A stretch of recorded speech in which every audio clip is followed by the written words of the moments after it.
Ana lo tena mo wa ko da bunya na no afungere mi e be na mo wa no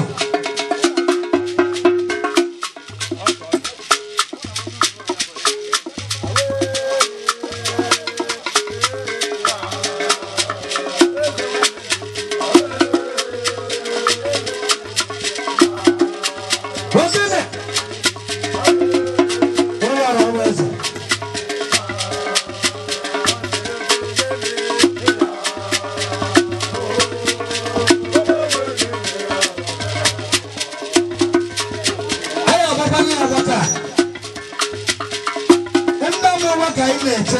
tupu aka apụta ugbu a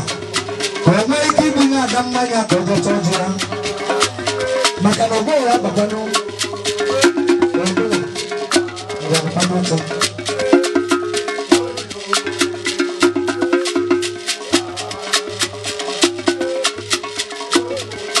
nna mama ana m ha adọgị asịbe m unu MC njem onye ọbụla ga-abapụta ezigbo na ọdịna ọdụkọtụkwa na ọsọ ọnwụ m ike ikpọrịta otu nna ọ bụrụ nna ka ego na mmadụ bụ mmadụ ọ bụrụ ebe a ka ọ bụrụ mmadụ bụ gịnị mmadụ ọ bụrụ n'obodo a